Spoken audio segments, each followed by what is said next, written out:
back for Hartfield. 1-0 Burnley. Scott Hartfield. He's been threatening that recently. And all the Burnley players run to the Darwin end. Oh, what a goal! What a goal from Robbie Blake! Burnley's first goal in the Premier League is something very, very special. Wade Elliott has that change of pace and he's got away from Montgomery.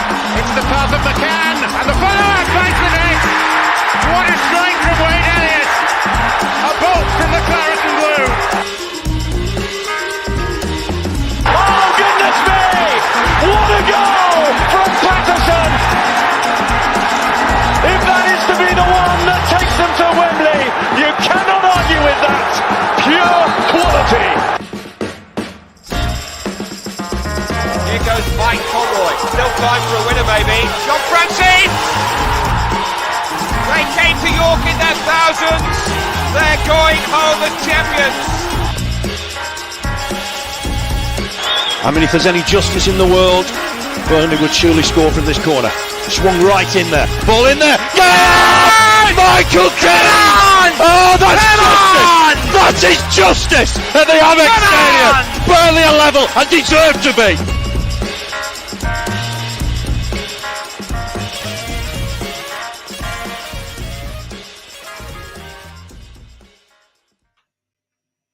Hello everyone and welcome back to the latest episode of the TurfCast podcast, full-time show with me, Joe Redmond, after another win for the Clarets. What is it now? 9 league wins in a row or something? If I'm wrong, it's just because I just can't keep up with how many times we win.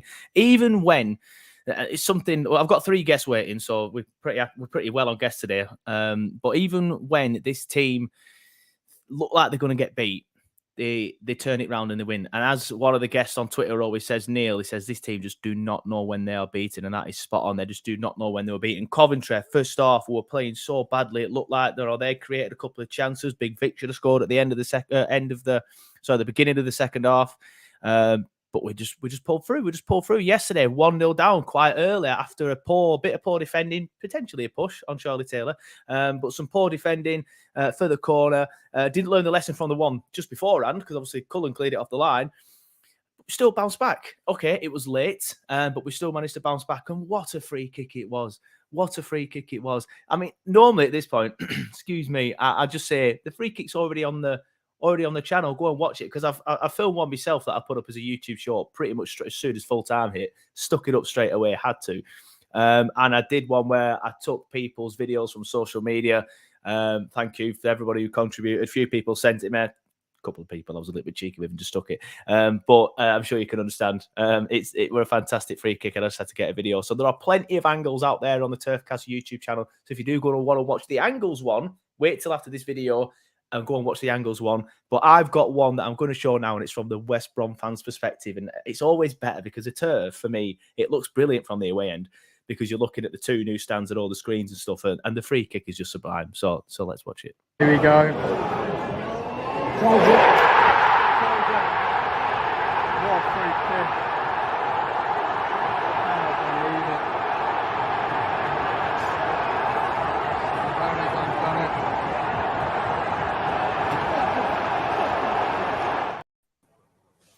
Yeah, so there it is, and I brought the lads in as well. How are we doing? We'll go in screen order. Sean, how you doing, mate? You all right?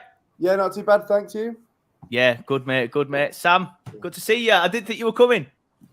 I'm here, as always. How are you? You all right? Yeah, I'm not bad, mate. Are you? Yeah, good, thanks, mate. And Neil, how are you, mate? You all right? Yeah, good, mate. How are you? Yeah, good. Comments, get your comments coming in. Mark Howarth says, so many options now on free kicks. JBG, Martson and Twine. Notice how we don't mention Brownhill. Of course, Brownhill's been sacked. Like we've scored. I said to the guy next to me on the turf yesterday, like Brownhill's not going to get a look in again, and obviously that's a good thing because Brownhill has been so poor with his free kicks recently. But let's talk about that free kick first. I know normally we start off at let's talk about the game, but let's talk about that free kick. I'm sure you've all seen the clips. I'm sure you've all just seen that one as well. Neil, that free kick was beautiful, weren't it? It's perfect, mate. It's just hit it perfectly. Position. There's no keeper in the world going to save that. It was just. I think I think when it went in, I tweeted it was just a gif of like just a chef's kiss because that's all you could do. Yeah. That's it.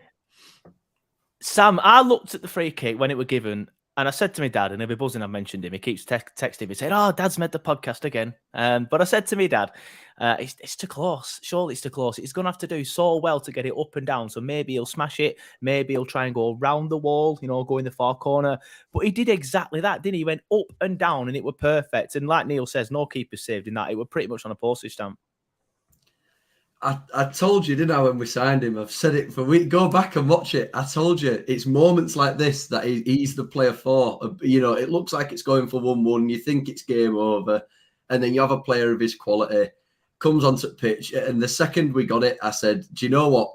We ain't got a penalty, but we've got Scott Twine. It's basically a penalty anyway. And it just proved it. Like, all the hard work coming back from his injury and the tough time he's had. And he's... absolutely, I was buzzing for him. Absolutely buzzing for him. Yeah, apparently Vincent Kompany did say to somebody, because somebody said, "Oh, should that not have been a penalty? That were in the area, I think." Apparently, Sean, Vincent Kompany did say to somebody, "Well, it's Twine, so it is pretty much a penalty." And I saw a stat yesterday that Scott Twine, since the start of last season, has scored the most direct free kick goals in the English league. That's more than James Ward-Prowse as well. So more to come, I would imagine. Absolutely. When we signed him, one of the things everyone was talking about was his free kicks. And I wasn't on the game, but I was watching it from home. And the commentators on Sky were saying, well, it might be too close this. It's right on the line. It's going to be hard to get it over and back in. And I've never, obviously, it's the first time we've really seen him as a Burnley fan, apart from the odd minutes here or there, that free kick at Huddersfield on the opening day. But from everything I've heard, I was thinking, well, let's see what the boy's about. But yeah, chef's kiss. You just can't. It's an unbelievable. It was such a good goal. I probably will show it again at the end. But like I said, there's plenty of videos on social media, not just mine. Other channels have it up. Loads of them. Just search Twitter Clarets, as everybody knows what to do. But let's start and talk about the game. Sean, I'll come to you first. First 5 minutes, I thought we started quite well, actually, up until they got them 2 corners. Then, of course, one of them corners went in. It's a mixture of poor defending and probably a foul on Charlie Taylor for me. I think he has got to be stronger, but I think in the Premier League, that probably gets given as a free kick to Burnley. But then 20 minutes after that, pretty much all West Brom without them really troubling us again, but they were the better side. Then 20 minutes after that, I felt like we just went off on one. Obviously, we hit the bar. We should have had a definite penalty on Brownhill, I think, for me. We'll discuss all of them individually in a bit. But then, obviously, the Teller one, I think I was shouting, I'm not going to lie. I was like, what are you doing, ref? I said, blatant pen. It's not a pen. But then the Brownhill one should have been given. Then second half, we just came out and murdered them, didn't we, Sean? So what are your thoughts on the game? Yeah, similar. Thought we started quite well. The corner is a frustrating goal to concede, but it's something where teams are looking at us now and thinking, oh, we'll do them on set pieces. And that's what they're trying for. So I think we do concede relatively few from corners, considering how much emphasis other teams put on it. Yeah. I guess it could be argued it was poor defending, but equally, I don't know what else we could have done, really. That guy he wanted it and no one was stopping him. Yeah, fair enough. But obviously, we bounced back, didn't we? Sam, second half of the first half were the better side, hit the bar, should have had a pen. And then second half, absolutely battered them. As Andrew Blythe says there in the comments, absolutely battered them second half. Well-deserved win. I thought, other than the 2 obvious chances that they had from set pieces, I thought we absolutely dominated the game. I thought we had a bit of a spell kind of after the goal where we were a bit shell-shocked with what happened and couldn't really get us footing in the game. It felt a little bit passive towards, I think it was probably more the last 5 minutes of the first half that we really started to kind of get at them, and we're kind of thinking, great. I've said it before. I think we are the best second half team in the entire championship. Literally, Kompany will get him in there and he'll say, "Listen, this is what you're doing. Shit. This is what you need to sort out. Crack on in second half." And second half were brilliant every time. Substitutes were brilliant. You've got to give props to Kompany for the subs. I thought they were class. Shame about Benson going off, but yeah, second half we were unbelievable.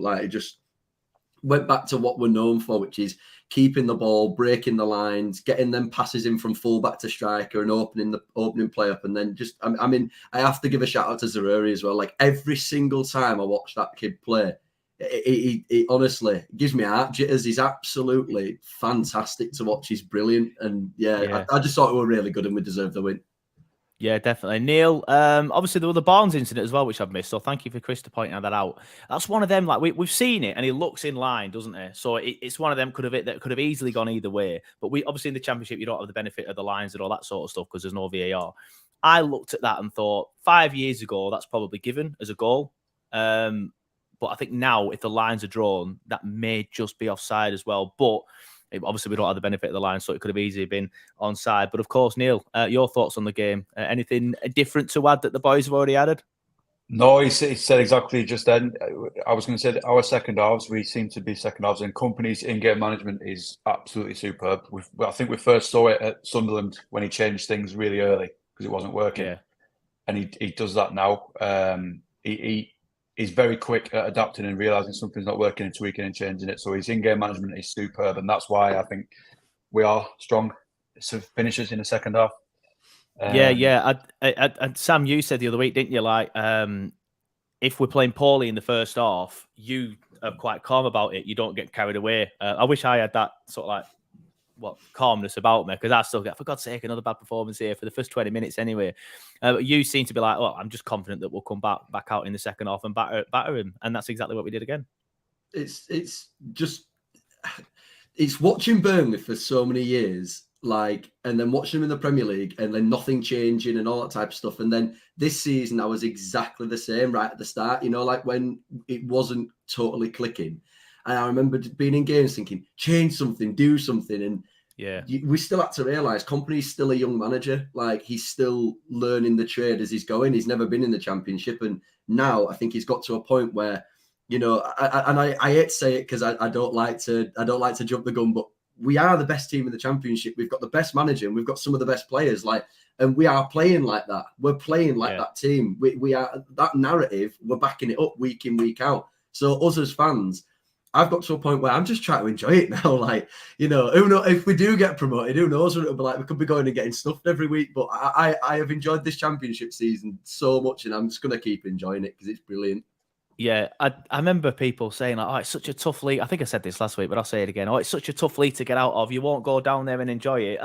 We're just winning every week, and it's class. I messaged an Everton fan yesterday saying, don't worry, if you go down, mate, it's so easy. You'll have such a good laugh next year. You'll just bounce straight back up. But obviously, Everton's a different club, so they might end up doing things a little differently. But Sean, obviously, Vincent Kompany there. We've talked about how he's made some decent subs, and Chris says here, Kompany gives the team that winning mentality. Do you think that's a fair point? Because I think looking at it, sometimes we're a little bit crap in the first half and better in the second half. That's obviously probably his tactics, B, his subs, and the fact that he's got the winning mentality as well. Yeah, I totally agree. And also, I think, you know, sometimes when we say we're crap in the first half, that's being judged against a really high bar that we've set for ourselves. Yeah, true. And if you compare it to, I'm not someone to crap on what's come before because what Dyche did was brilliant. But if you compare a crap Kompany first half to a crap Dyche first half, the difference is we're not 3-0 down. Yeah. That we might be crap, but we're still in the game. Yeah. I mean, we'll see where we are next season, but I don't want to worry too much about that yet. I just like we said, I just want to. I'm just enjoy this year. It's nice to enjoy the season, and again, my dad, he'll send me 2 texts now. My dad, he's like, honestly, I don't think we'll win the Prem next season. All right, calm down. I think we'll do really well. Might get Europe again. I'm like, well, I hope so. I don't think we'll struggle, you know. No, honestly, I don't. There's a lot of shit in that Premier League. I mean, we beat Bournemouth. Definitely.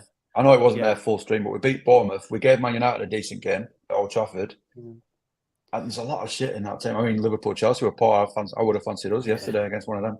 Yeah, definitely. Yeah. Resurger keeps asking me about Foster. We'll talk about that later.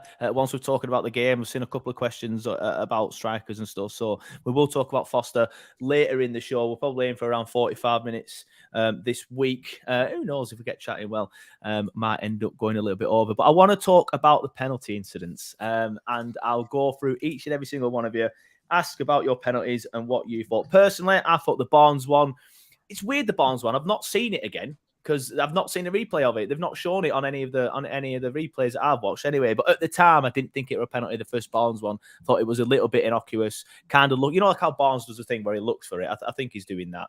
So do you not think that's why we didn't get it? Do you not think he's probably a little bit boy cries wolf now? Yeah, probably. He's got his reputation now. Yeah.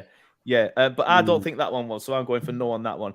Second one, I don't. When Furlong goes through Brownhill, I don't understand. Like his name's Furlong and he's acting like a horse, just going through the back of somebody. It's just ridiculous. I don't understand how that isn't a penalty. That ref was so bad, in my opinion. He was terrible, and I don't understand how that isn't a penalty. But that one for me was a penalty. And then the Teller one. I got some stick yesterday saying it's a dive. We all know it's. I stand by the fact that I think he's dived. I think the reason why he doesn't appeal is because he realises how stupid he looks after he's dived, in my opinion. I think he's thought, as soon as he's gone down, he's thought, that was stupid. Why have I done that, you dickhead? Why don't you just shoot? That's why I don't think he appeals. So I'm going for first one, no penalty. Second one, penalty. Third one, no penalty. I'll start with you, Sean. We'll go in screen order again. What are your thoughts on the three different decisions? So I'm in a group chat with a Leeds fan and a Newcastle fan. And during the game, I don't know how much they enjoyed it, but I was basically providing a live commentary on every refereeing decision happening. Yeah. And with that first Barnes one, I was going absolutely ballistic. I've not seen it again since Friday night, but I did see a couple of replays at the time. And for me, his legs caught between the defender's two legs. And I think if that's in the Premier League and there's VAR, I think it would get given. Maybe not because it's Ashley Barnes, but another player getting the leg caught like that, I think it would get given by VAR. Yeah. The Brownhill one for me is stonewall. It's just I can't understand clear that. Penalty. I don't know how this referee's come down from the Premier League and he's getting decisions like that wrong, and it's just it speaks to the poor standard of refereeing in England. And then the third one, Teller. At the time, I thought penalty. Looking at the replays, he probably has gone down too easy. He's probably looking for it. But the thing with the third one that I've not seen enough people talk about for me is he gets up straight away. And then another guy who was not involved in the situation, a West Brom player, comes steamrolling in, knocks him over. Yeah. That's violent conduct. That's at least a yellow card. Yeah, it should have been a red. That's the point. Yeah, we're not really spoken about that too much, have we? But that should have been a red. Sam, we'll go to you. Your thoughts on the three penalty incidents? First one, I can see where you're coming from, but it's just Barnes, isn't it? Like he just loves throwing different parts of his body at different places, and thought it's his bread and butter. Like I'd love to say that I think it wasn't, and I do agree that in the Premier League there is more chance of it being a penalty, but for me it wasn't. I mean Brownhills. I mean. It's a disgrace, isn't it? Come on. I mean, the guy, he's just stood there and he's just gone straight for the back of him. And I do think part of the reason as to why it wasn't given was because he's come through the back of him 2 minutes before he just got a yellow card down on Furlong. So if you give that penalty, that's his fifth foul already in the first half. You have to give a red card. And I think the referee maybe just thought, okay, it might have been a penalty, but I can't give a red. I don't want to give a red card so quickly after the yellow card. Personally, I think that would be the reason. The third one, I completely agree. I do think Teller went down with the intention of just thinking, oh bollocks, yeah, maybe I should get up. So he gets up. But if you don't do the whole turning round, shoving your hands up in air and going, oh, it's a penalty. To me, I don't understand where that reaction comes from.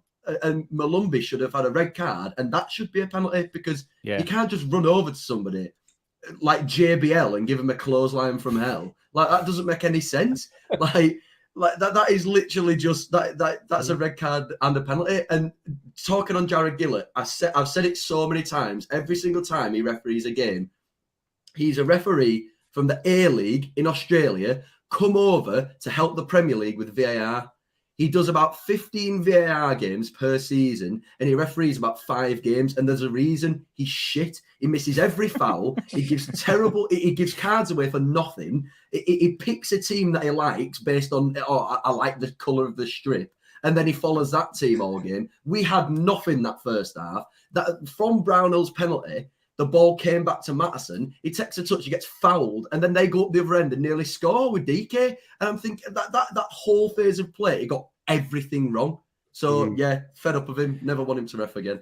Yeah, fair enough. I love it. I love it when you go on a rant like that. Neil, your thoughts on all the individual penalty appeals? I don't know. I can follow that, to be honest. Barnsley's definite. I agree. I've just said it. I think he's got a bit of a reputation now, so I think it's very difficult for Ashley Barnes to get a penalty. Because he does always do that where he's down, gets on his knee, pulls a face, and then keeps ranting and raving. And I think it's going to be very difficult for him to get one unless it's Stonewall. Having said that, Brownhill's was Stonewall and we still didn't get it. Yeah.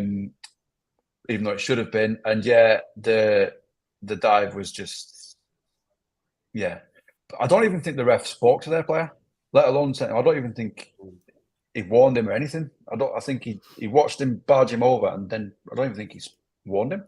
So no, I don't think he did. Yeah, but it's one of them where it was tough to go down.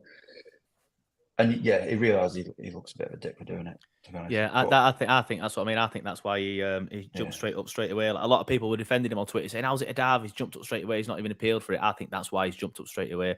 Still love Teller though. Obviously, he got the goal as well. We'll discuss that in a second. I saw some people whinging, mainly West Brom fans, but a few Burnley fans agreed about the free kick where obviously Twine scored from, saying it was never a foul, saying that there's no contact.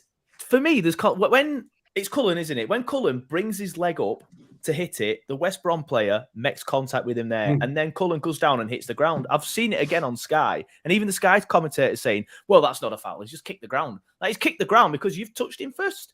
Neil, I'll start with you. We'll go reverse order this way. Did you think that were a free kick that we scored from? Do you think the referee were right to give that as a free kick? Yeah, definitely. Agree with you. Yeah.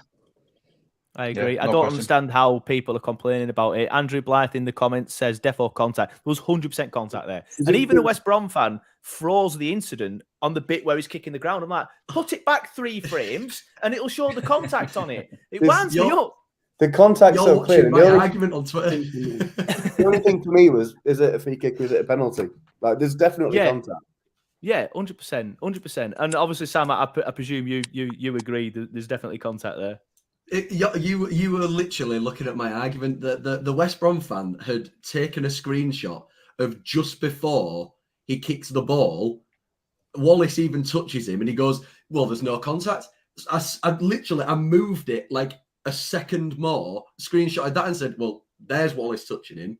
There's him kicking the floor." And because they've all seemed to get short-term memory loss, about 5 minutes before, Connor Townsend got a free kick at the edge of their box for the exact same thing.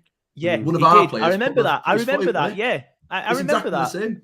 Yeah, and so for me, it was a free kick. It was the one piece of consistency the ref did all night. It was, and for me, I just think like the majority of West Brom fans.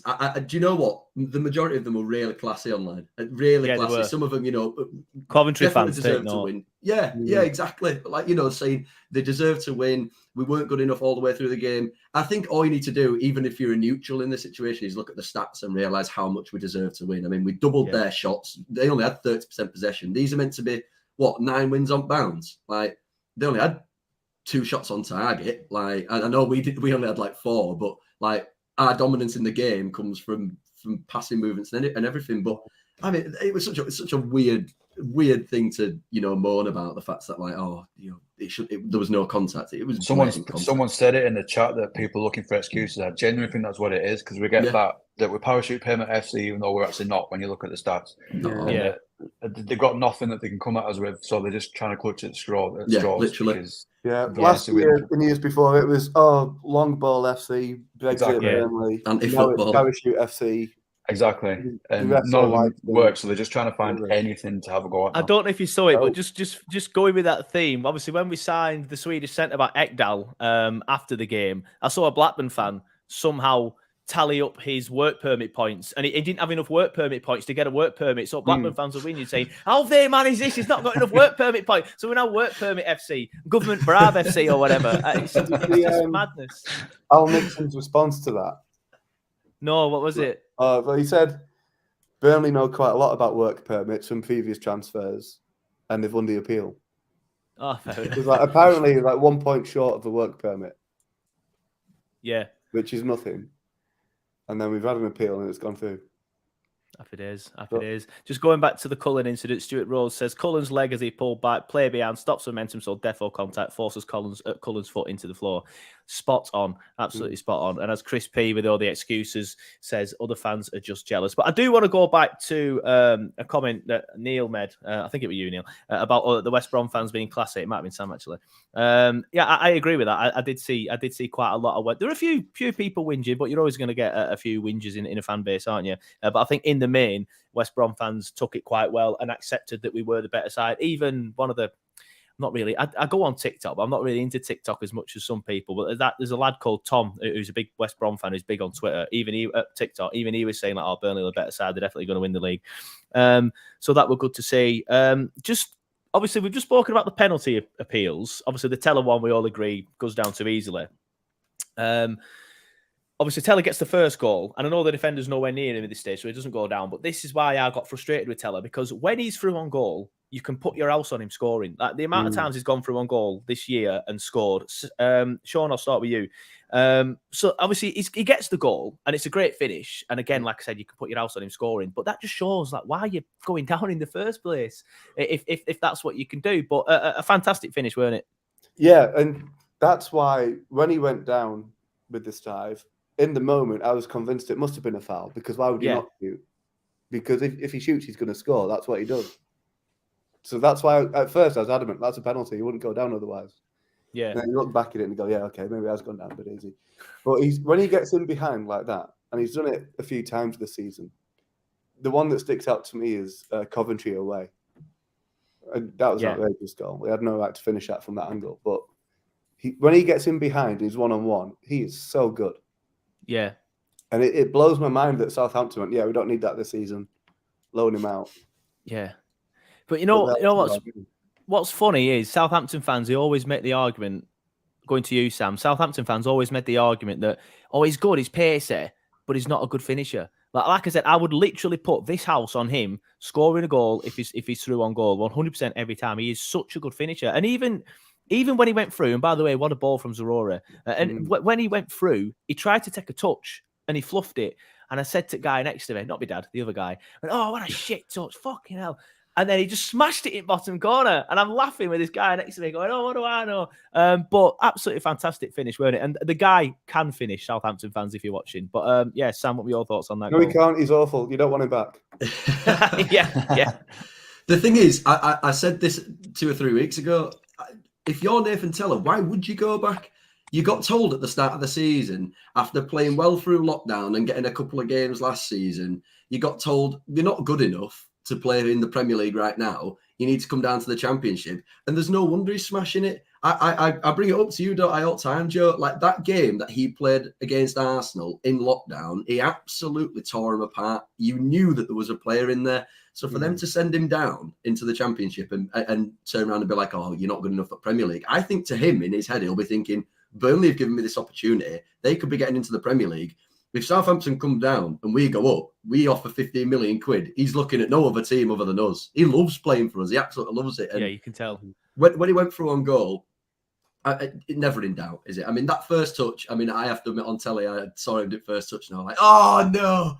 And then absolutely pings it bottom corner. It was a brilliant finish. But I would say on Teller being in that position, I thought throughout the game, loads of people were saying it was really harsh on Barnes, him getting brought off. I don't think, the reason why we only had 3 shots in the first half is because in order to get Ashley Barnes a chance, you have to get the ball to the byline and put the ball into the box.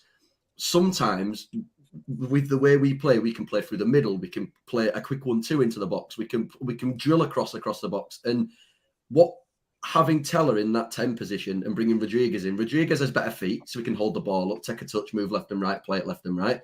And Teller has the ability to get in behind, spin off J-Rod, and almost them to interchange between 9 and 10 themselves. And that was the substitution for me that I think completely changed the game. Having Teller's pace in behind, having Teller running at somebody, his feet aren't unbelievable like Zereri's are. So when he's running at somebody, it's not the same as him getting him in behind. He's frightening, absolutely frightening, and that's why we scored. Yeah, I have wrote something down here about Jay, Neil, because obviously when he came on, we did seem a little bit better, but again he's been quiet recently. But then Barnsley played all right, I thought. But as Sam says, you've got to get it to the byline and basically put it on a plate for him. Obviously, or get a good ball in for a good cross where he can just bully a goalkeeper into the net. But for me, I still feel with Jay being a little bit poor recently, I would still have the front three of Benson, Zaroury and Teller in the middle. I think that would work fantastically. But Neil, what would you do? Obviously, we've got Jay, we've got Bash. There's an option of Teller there. We'll talk about Foster probably after this and after a man of the match vote.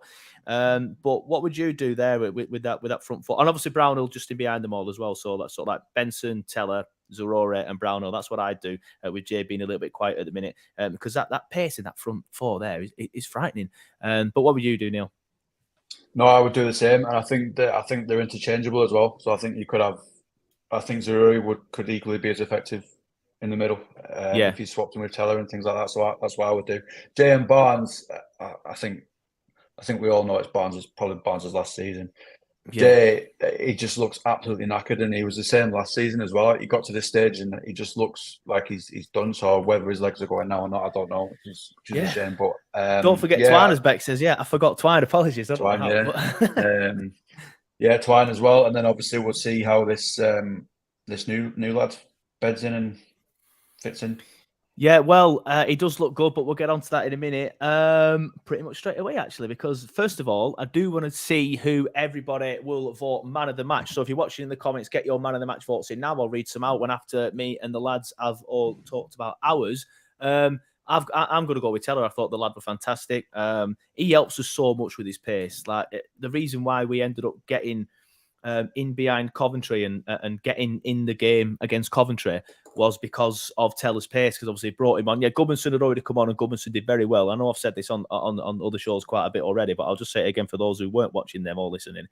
We brought Gudmundsson on like a player who can get on the ball. This is against Coventry. And then we brought Teller on, and then he's the guy that's so fast and bombs it. And then Coventry sit back a little bit. And then that helps us get in the middle, get on the ball in the middle. But for me, it's got to be Nathan Teller. The votes are coming in. Seeing some good ones, actually. So before I do chat about Foster, I do want to chat about another player after a couple of people have mentioned. But we'll go in screen order. Sean, who's your man of the match? Possibly a controversial one, but especially after the goal. But I'd say Arrow. I thought his feet are so good. And he played two absolutely outrageous outside of the foot passes after just completely mugging off their guys. Yeah, fair enough. He's the guy I want to talk about in a minute, actually, now you mentioned that. Thank you to who said it, Joe Tielemans and Andrew Blythe, who did point that out. But Zaroury as well is getting a few decent shouts. I know, Sam, you said you were pretty sort of like saying how good Zaroury were. Who's your man of the match, Sam? Mine would be Zaroury. I have to admit, I think you could have given it to anybody kind of across the front four, really. To be fair, even when Benson came on, Benson wasn't brilliant when he came on. Obviously, I know he got crocked about 2 seconds into coming on, but classic. You could just tell that they just looked like they absolutely shit themselves when he came on. It was like, oh fucking hell, not him. You know what I mean? And then, but for me, Zaroury, I thought that the pass to Teller was insane. I thought even when we were in our poorer spell, I still think Zaroury was the one making things happen. He got the ball to Barnes over top. Yeah. He got the cross across the box for Barnes to hit bar. And then in the second half, I mean, that bit in corner, I have tweeted about that so much. When we had ball in corner for 5 minutes, I'm not even joking, you're right. I've seen us running after people for 20 minutes trying to get ball back in Premier League. We're taking piss there. Right? Come on. That's absolutely taking piss. It was hilarious. Me and my dad, we were both free kick had just gone in. you know, everyone would tiki-taka and hit corner. And me and my dad literally simultaneously looked at each other and just burst out laughing. It were hilarious. But no, for me, Zaroury, I thought it was brilliant once again. Yeah, fair enough. Neil, your man of the match? Yeah, it's Teller or Zaroury. I'll probably go for Teller because he scored. But yeah, you could put an argument for either. But that bit that you were just talking about there, where we were just keeping the ball, it's just brilliant. Brilliant little flicks. We'd never have done that last year. Never. No, not in a million years. We'd have done that last year. The votes are coming in quite heavily. Joe Tillman says Muric. Andrew Blythe says Muric. Kurt Lehman says Cullen. Paul Holt says Teller. Alan says Zaroury. Chris says Zaroury. Simon Ed says Zaroury. OG LOC also says Zaroury. Radio stuff, Cullen, Harry talks about Muric. Chris P says even Bastian was decent in that game. Yeah, he played well. Stuart Rose says Muric. But yeah, I do want to chat about Muric because I think we've gone full circle with Muric now. I think even there's a little lad. I say little lad. I think he's about 12. He still whinges like mad about Muric. So I think there is people that still don't see what he brings. But their manager, Carlos Corberán, afterwards, he said it's so difficult to press Burnley because all they do will get it back to Muric, who then plays a blinding pass, and then they're in behind again, like they've broken the line. So Muric offers us so much, and I'm glad to see a lot of people in the comments actually say Muric because he got so much stick early in the season. Some of it was relatively justified. He did some silly things, like coming out against Wigan and giving a penalty away sillily. Is sillily even a word? I don't think it is. But the fact that he's now getting compliments of other managers as well. Neil, I'll start with you. Just shows how well he's doing, especially with his feet.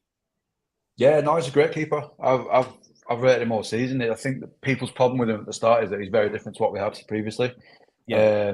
But for me, he's different in a positive way because of his distribution and the fact that he can play a good pass. It allows us to play the style of football that we are playing. But yeah, I've rated him all season. He's pulled off some world-class saves. He's started some players off. He's great. Yeah, and as Chris P says, Sam, we need to stop comparing Pope and Muric. That's basically what, Neil, you started off with, isn't it? They're very different types of goalkeepers, and that couldn't be any further from... that couldn't be more spot on. Yes, Nick Pope yesterday, don't get me wrong, and he was class for us, and he's being class for Newcastle. Made a fantastic save yesterday against Palace, but there's no way we'll be able to play the way that we do now with Nick Pope. So, Sam, your thoughts on Muric and how well he started doing? Yeah, I mean, you know, I never gave him any criticism at the start of the season, but what I will say is, you know, a lot of, you know, if you're a football fan with an encyclopedic knowledge like myself, like you know, yeah, obviously took my own trumpet there a little bit, but like, you know, you remember his days at Nottingham Forest when he was a 19-year-old goalkeeper, and he wasn't very good, and then. Even my knowledge, I don't know where he went for 2 or 3 seasons after that. And in that time, he must have developed into a different goalkeeper. So when we did sign him, I did say, because a lot of my friends, you know, from Leeds were all like, oh, he's crap, he's rubbish. And I remember saying, like, he'll come in, he'll do a job. It might take him a bit of time to adjust back because he's been playing in like the Eredivisie for the last couple of seasons, but give him time and it'll work. And obviously, you know, first couple of games, couple of jitters, obviously the penalty against Wigan, which was just ludicrous at the time. And the Blackpool game where you could argue it was him or Cullen and stuff like that. But, you know, I think the thing that he brings to the team is it's a range of passing. It's not just like, it isn't a case of like his distribution is just good and he can get us high up the pitch. He can play a long ball over the top to Teller. He can play a chip ball out to Maatsen, or if you want to take piss a bit more, he can outside at foot it to Conor Roberts on wing. Do you know what I mean? And it's stuff like that. He can do everything, and I think. But he knows which is the right one to play as well, doesn't he? Exactly. He doesn't just do it. He knows which is the right pass to play and who to pick out and stuff like that. And over time, that has happened. Like the more confident he gets, the less you wear. Like we talked about it, Joe. Like towards the Blackpool game, like. The jitters around the fans, like it goes onto the pitch and players feel it. So if every time the ball's going near him and everyone's going, oh, like it's a different era, a different generation of Burnley. It's younger, it's younger players playing a style of play that the club hasn't seen for 10 years. We are adapting, and it takes time for people to get that, as well as players. And I think now we're at a point where it's clicked and some. Like we're firing on all cylinders from back to front. Whoever comes off at bench, manager, fans, everything. The club feels so together, and it's amazing. I absolutely love being a Burnley fan at the minute. It's great. Yeah. Sean, I know you mentioned the outside of the foot passes, but a comment here from Alan says if Muric could command his area, he would be a top goalkeeper. Now, I think the first one, I think some people said, oh, he should have come. I looked at that and didn't see that myself, but he did come and get the one later on, didn't he? That was given as a foul. I thought he did well there. He's not as good at commanding his area as Nick Pope, but as we've said earlier, you can't really compare the two. They're two completely different goalkeepers. But I do think he's getting better at commanding his area. Yeah. So for me, in terms of comparisons, it's fairly natural for us to want to compare him to Pope or to Heaton because they were fantastic goalkeepers. Yeah. But when you look at Muric, and this is going to sound like a slightly ludicrous claim to anyone listening who's not a Burnley fan, but the only keepers you can compare him to are Edison and Allison. And I'm not saying he's that good, but it's because of what he gives apart from the shot stopping, the distribution, and the different kinds of passes he can play. Yeah. As you say, like we couldn't do this with Nick Pope. We couldn't do what we did under Dyche so successfully with Muric. It's a different system. Completely different. And, obviously we're in a position now where Corky's suspended, Westy's gone. We'll miss you. If Bastion or Cullen get injured, get Arrow into centre mid because he can do the job. honestly, he'll do a better job than what Dale Stephens could do. He's a better passer of the ball than Dale Stephens. 100%. One thing I always like to do, especially now, is bring in the league table. Now look at that. I'll zoom in a little bit actually for those watching on the live stream. But we are currently, obviously, I've zoomed in too much.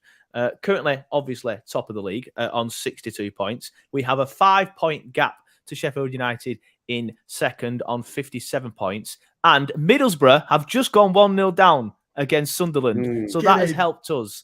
What's that maths? 18 points gap to third. Is that right? I was never good at maths, but we're on 62. They're on 44. So I'm pretty sure it's currently 18. That might change if Middlesbrough come from behind in their local derby game against Sunderland. But as it stands right now, we are 18 points clear of third. The worst it can be at this stage of the season, if Middlesbrough come back and win, is be 17 points. How good does that look? Again, I'll go in screen order. Sean, how good does that look?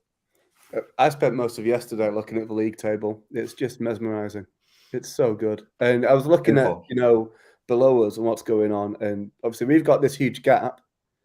The gap between us and third is bigger than the gap between third and relegation, I think. Is it? I believe so. And, I saw a start with that. Teams down to 15th that could still get in the playoffs. They're still in the fight. So you've got more than half of the division fighting for the playoffs.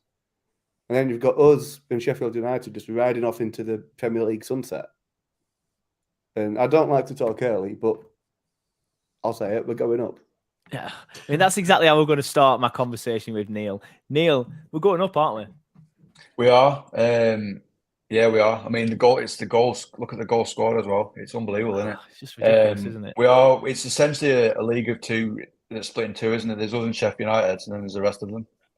And like you just said there, the gap for anyone from sort of pretty much relegation to third can reach the playoffs, and then there's Sheffield United and us who are just miles ahead. But yeah, we are going up. As much as I've loved it in the Championship, I sort of wish. I think we'll do all right in the Premier League, but I sort of wish we could win the league and stay in it. Yeah, I get that, Bob. I don't want VAR. I don't want all that diva behaviour in the Premier League. But we need to get back up, don't we? So looks like we are doing.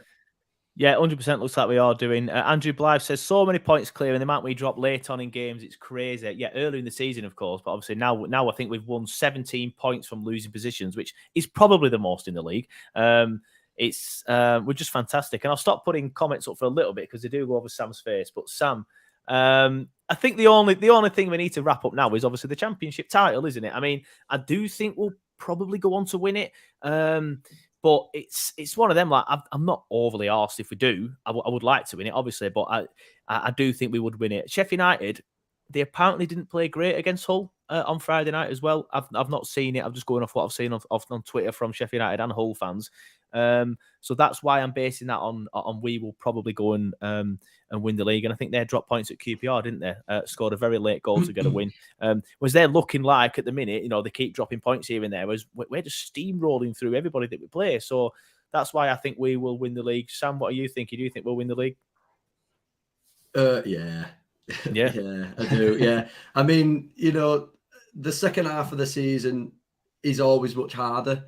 Like I said last week, teams that at the start of the year didn't have a good enough manager, teams weren't playing well enough, like Norwich's and teams like that, they've now got a bit of stability back, same as like a team with West Brom. But in saying that, a team gets stability, a team you can do anything, and we still just can't be stopped because and my main thing for the Premier League, if we are to get there, like I said, I don't want to totally, we're going straight there. But the main thing is have a budget, spend the budget well, bring in young, exciting players, but don't do it like Southampton have done it. Don't go to City and spend 15 million quid on players that have never played senior football before.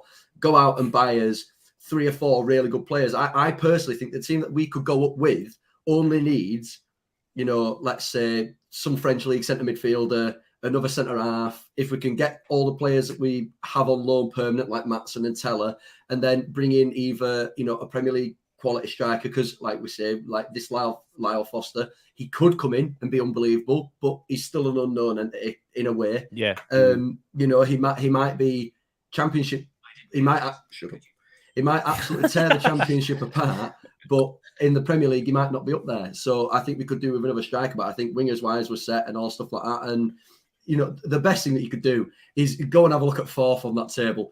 Oh my God. They said they were pissing league at one point. Bloody hell. Their form's awful. They've conceded more goals than they've scored all season. They've got players like Bradley Dack, who's shit. Like, honestly, watching them fall out of the playoffs will be hilarious.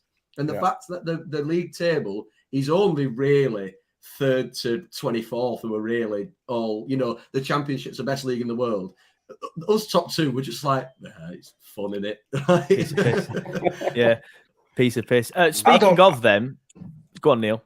I was just going to say, I don't see any reason why, just to talk about the signings there, why if we go up, we can't keep all the loan signings we've got, because what are they getting 100%. At the parent clubs that they can't get with us if we go up? They're playing regular, they're enjoying the football. The only one I worry about is Harwood Bellis. I think City think of him very highly. Yeah. I think we could get him on loan again. I think potentially. We mentioned that last week, didn't we, Sam? Like if we go up, it's the next level that we could probably loan him again for another season at the very least. Yeah, definitely. Yeah. I also think, like, of the players that we brought in on loan, for me, he, like, as good as all the other ones are doing, he is the best one. He's the one that we've said this so many times, haven't we? Though I don't know how many times we're going to say it, but he's the one with in my opinion, no ceiling. He could be in England captain. He could win Champions Leagues, Premier Leagues. That's what I mean. Yeah, I think he will be the one that at the end of it has the best career. And there's always the chance at City, because I don't think he's City ready, but I think there's a chance they might let us have him with a buyback. Yeah, potentially. Yeah, definitely. Potentially. Or like Sean says, maybe another loan, because if we get promoted at a higher level. But it reminds me a lot of Gary Cahill. I think he can go on to have a similar career, winning Champions Leagues and playing for England and captain in England, like Sam says. But speaking of incomings, and I know you mentioned Foster a couple of times there, lads. Of course, it's looking like Foster is imminent. Just getting a tweet on your screen now from Andy Jones. Again, I will zoom in so you can see it a little bit better, those of you watching on the live stream. He says, Burnley are closing in on completing a deal for West Ham striker Lyle Foster. Deal is in advanced talks in the final stages ahead of player travelling to England for a medical, etc. Burnley nearly have their number 1 target. So it looks like it's imminent. I believe a medical was booked several days ago, but then West Ham ended up asking for more money. But again, we'll go in screen order. It's one of them. It was the same as Benson, the same as Zorore. I don't know much about him because I see the Belgian league and stuff here and there, or these leagues around Europe here and there through work, but I don't watch it closely. So I don't know too much about Lyle Foster. But in a typical football fan fashion, I've gone on TikTok, YouTube, searched his name, and he looks like a good finisher. He's pacey, he looks quite strong. I know it's a different league and a different level, but Sean, your thoughts on the signing? And first of all, like honestly, Vincent Kompany could go to the National League, sign somebody from the National League, and I'd be like, it must be class because Vincent Kompany's signing him. When I look at the people that we brought in and how good they are, I have no worries that this guy's gonna do very, very well in a Burnley shirt. But Sean, your thoughts on this imminent signing? Yeah, similar. I know next to nothing about him, but if he's good enough for Kompany, he's good enough for me. And on the topic of a good finisher, similar to you, going on YouTube and seeing these videos, I saw a highlights reel for the new centre-back we've got, Ekdal. He's got a finish on him. Yeah, well, I was going to mention him after this, but we'll mention him now because OG Loke did say, sorry, Sam, it goes over your face. Anyone watch this new Swedish bloke, any good? And Paul Holt did go on to say both CBs were signed, are very highly rated, and especially Ekdal, he's highly rated as well. But again, he's another one I don't know too much about, but I've not watched anything on him yet because we centre-backs, I don't tend to get as excited, when you sign a centre-back. Just even somebody who was a defender when I was growing up, I'm still like, eh. So what am I going to see images of him heading the ball away, stuff like that? It's not really the one that's going to get me out of my seat. But if you know more about him, Sean, then feel free to let us know. I don't know too much about him as well. So he was a striker in youth football and then moved backwards. Okay, yeah. And he's still got that kind of striker's instinct in the box from what I can see. It is headers, but it's also finishes. And in this highlights reel, there's a couple of goal line clearances, a couple of good tackles, but a lot of it is intercepting the ball and then running the length of the pitch. I was watching, like, it's like watching Maradona or something. He's just going past. Yeah, well, that's interesting, isn't it? Because that's what THB and Bayer both do quite well, don't they? Especially THB. He gets the ball and runs out into midfield very, very well. Yeah, this guy, he's running past midfield. He's running up into the box and squaring it or finishing it himself. It's a bit ridiculous. It's like watching someone play, be a pro on FIFA. Yeah. Like just getting it and setting off. Yeah. So I wasn't excited about it at the time, and I saw this video last night, and now I'm quite excited about it. I am as well. Like I said, I don't know much about him, but I am quite excited by it. I feel like something that we are missing, like a pacey, like proper good finisher, like Jay and Barnes. They have the strengths and stuff. As we were talking about earlier, Jay can link up pretty well with pretty much anybody. He's got good feet. But one thing Jay has always liked, even in his younger years, is pace. But somebody who will be able to keep up with the likes of Zaroria, Benson, and Teller, of course, will be fantastic. Sam, your thoughts on the imminent signing of Lau Foster? Hopefully, it's announced tomorrow with some crazy, I don't know, random video. And of course, Swedish centre-back Ekdal. I think it's just testament to recruitment again. It's dipping into leagues that people maybe don't look into as much, and Kompany using his knowledge of players that he's played against, because people forget he played a full season at Anderlecht before he just became the head coach. So he knows what it's like to play against some of these players. So, like I said, Lau Foster is an unknown entity. And I do agree with people's arguments. This is the one thing I will say. I do agree with people's arguments of we didn't know about Benson and Zaroury, but we didn't pay 10 million quid for Benson and Zaroury. Like, that's my only difference. Like, 10 million quid, I feel like you 2/3 of the way to Girakesh's price tag, and you know what Girakesh gives you at this level. But obviously, if Kompany wants him, I'm 100% behind him. He does look like a good player. I have looked at his videos online. He's got pace. He can hold the ball up. He's good in behind. He's good through the channel. So it'll be good. I agree. The Swedish centre-half, Ekdal, I tell you what, it's funny because he's the one that put it on his own Twitter page of all the goals that he scored. It was like his goodbye, and and scoring all these mad headers and stuff. And he does look like a good player, but the player that people aren't as excited to see, who I'm really excited to see, is Aldakil. Is that it? He's so highly rated by nearly every single person that I've spoken to. Belgian Burnley fans, fans of what it's St. Truden he came from, something like that. A lot of their fans are gutted that he's left. He's a Belgian under-21s international. He looks a good player. He's the player that carries the ball out of defence, and he's got a great range of passing, and he's very calm on the ball. So he's the other player that I'm really looking forward to. And then obviously Alan Nixon the other day said that Burnley is still in the market for 2 strikers. So Obafemi, we had £3 million agreed for him. I can still see that still happening. Like he could still probably come in, especially if Barnes is linked to a move away on loan. But even if we do keep Barnes, like you said, Neil, Barnes, it's his last season. He'll be going anyway. So you'll need to fill that spot. And I think what the club's thinking is if we can fill that spot early, we don't have to go and shove loads of money in for a main target man next season, because you'll have Obafemi, Rodriguez, Lyle Foster, and then somebody else who's like your main striker. So I think recruitment's brilliant and we're going up. Come on. Neil, your thoughts then on the imminent signing of Foster and Ekdal. And it's one of them, like it's difficult to talk about signings and players when you don't know too much about them. Obafemi, we'll be able to sit here and chat about him for 15 minutes because we've all seen him play.